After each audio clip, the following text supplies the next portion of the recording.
உலக புகழ்பெற்ற திருவலங்காடு நடராஜர் சிலை சோழர் கால சிறப்பு கலையின் உச்சநிலையை வெளிப்படுத்தும் ஒரு அற்புத பொக்கிஷம். திருவள்ளூர் மாவட்டத்தில் உள்ள திருவலங்காடு சிவபெருமானின் ஆனந்த தாண்டவம் நிகழ்ந்த புனித ஸ்தலமாக கருதப்படுகிறது. அதனால் அங்கிருந்து வந்த நடராஜர் சிலை ஆன்மீகத்தையும் கலையையும் இணைக்கும் அற்புத சின்னமாக விளங்குகின்றது. இந்த சிலையின் தலைப்பகுதியை பார்த்தீங்கன்னா இறகு கிரீடம், கபாலம், பாம்பு, சந்திரன், மலர்கள் ஆகியவை நுணுக்கமாக வடிவமைக்கப்பட்டுள்ளன.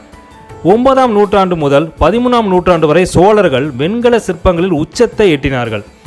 அந்த காலத்தில் உருவாக்கப்பட்ட நடராஜர் சிலைகள் உலகம் முழுவதும் சோழர் கலைக்கான அடையாளமாக போற்றப்படுகின்றன. சோழர் சிலைகளின் முகம் வட்ட வடிவில் மென்மையான சிரிப்புடன் ஒளிர்ந்தது. இந்த சிலையோட வலது கையில் பார்த்தீங்கன்னா உடுக்க இருக்கும். இது படைப்பின் சின்னமாக கருதப்படுகிறது. அடுத்த கை ஆபாய முத்திரை. இது பயப்படாதே என்பதை காட்டுகிறது. அடுத்த கை திருவடி காட்டும் கை. இதுவே உனக்கு விடுதலை என்கிறது. இந்த சிலை பஞ்சலோக உலோகத்தால், அதாவது 5 மெட்டல்ஸ் அப்படின்னு சொல்லுவாங்க, தங்கம், வெள்ளி, செம்பு, பித்தளை, ஈயம் இவற்றால் உருவாக்கப்பட்டது. மேலும் மெழுகு அச்சு தொழில்நுட்பம் எனப்படும் பாரம்பரிய முறையை பயன்படுத்தி இதை உருவாக்கினார்கள். இந்த சிலையோட இடது கையில் பார்த்தீங்கன்னா நெருப்பு இருக்கும். இது அழிவின் சின்னத்தை காட்டுகிறது. 1951 திருவாரூர் மாவட்டத்தில் அருகே உள்ள சிவபுரம் கிராமத்தில் இந்த சிலையை கண்டுபிடிக்கப்பட்டது. பழுது பார்க்க எடுத்து செல்லப்பட்ட பொழுது இவ கள்ளக்கடத்தலால் வெளிநாடு சென்றது.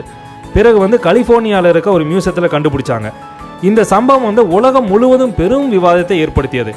நீண்ட சட்ட போராட்டத்துக்கு பிறகு நம் இந்திய அரசாங்கம் 1980களில் இந்த சிலை மீண்டும் இந்தியாவுக்கு திருப்பி வழங்கப்பட்டது. சிவபெருமான் இந்த கீழே பார்த்தீங்க அப்படின்னா அசுரன் மீது நிற்கிறார். இது அரியா மற்றும் தீமையை அடக்கும் சின்னமாகும்.